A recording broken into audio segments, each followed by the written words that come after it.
And I say this without any personal animus at all. I mean, in some ways, I actually kind of feel sorry for Joe Biden. I mean, he's in the twilight years of his life. He is not, obviously, has not been in charge for some time. And I know this by personal observation, and now the whole world knows it. And it's been very, very concerning to me over the last, year and a half since I've had this position. Can you tell us a story when you say personal observation? What kind well, of I mean, thing did you see? it's public now because the Wall Street Journal got it and put it on the front page. But January a year ago, almost exactly a year ago, I had been asked. I became speaker in October 2023, and there were all sorts of big national security concerns and everything going on. And I started requesting a meeting with the president because I'm kind of old school. I'm a constitutional law guy.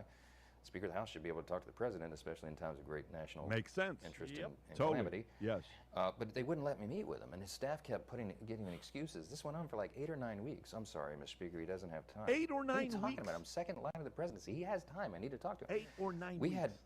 I can't say the classified parts, but we had some big national concerns at the time that I was losing sleep over.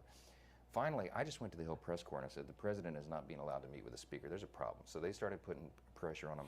Long story short, they finally relented. They invited me to the White House. I show up and I realize it's actually an ambush because it's not just me and the president. It's also Kamala Harris, Chuck Schumer, Hakeem, the CIA director, everybody. And then, so I walked in the Oval and, I know what this is. They're going to hotbox the speaker on Ukraine. Watch this. That's what it was. This is probably third week of January. We sit down, we're in the midst of it, and the whole conversation, and I'm going, we don't need to have this conversation. The president reaches over just like this. We're sitting right next to the fireplace in the Oval, and he grabs my arm and he says, the speaker and I just need a couple minutes together. Would y'all just leave us alone? And I looked up on the faces of some of the staff standing around the wall, and they're like, oh, no, he did it. So he called it. He's the commander-in-chief. So everybody leaves, and he and I are standing awkwardly in the middle of the Oval Office, right over the rug by that coffee table. And I said, Mr. President, thanks for the moments.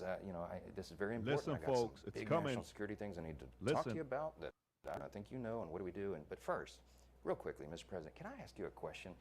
I cannot answer this from my constituents in Louisiana. Sir, why did you pause LNG exports to Europe? Like, I don't understand, liquefied natural gas is in great demand by our allies. Why would you do that? Because you understand, we just talked about Ukraine.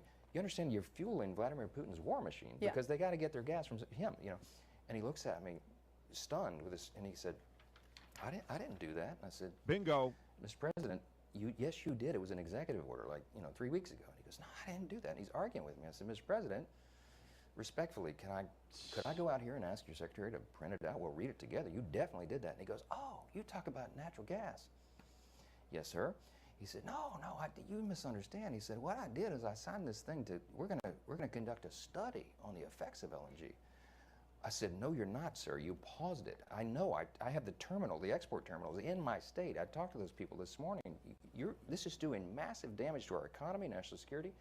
It occurred to me, Barry, he was not lying to me. He genuinely did not know what he was saying. And I walked out of that meeting with fear and loathing because I thought, we're in serious trouble. Who is running the country? I don't know who put the paper in front of him, but he didn't know. You can pause it right there. To me, that's number one. Because the fact, folks, that the last 4 years, we didn't end up getting into a war. A World War III didn't happen. Shit didn't hit the fan. Whatever you do today, take a moment and pray to God and say thank you. Yes.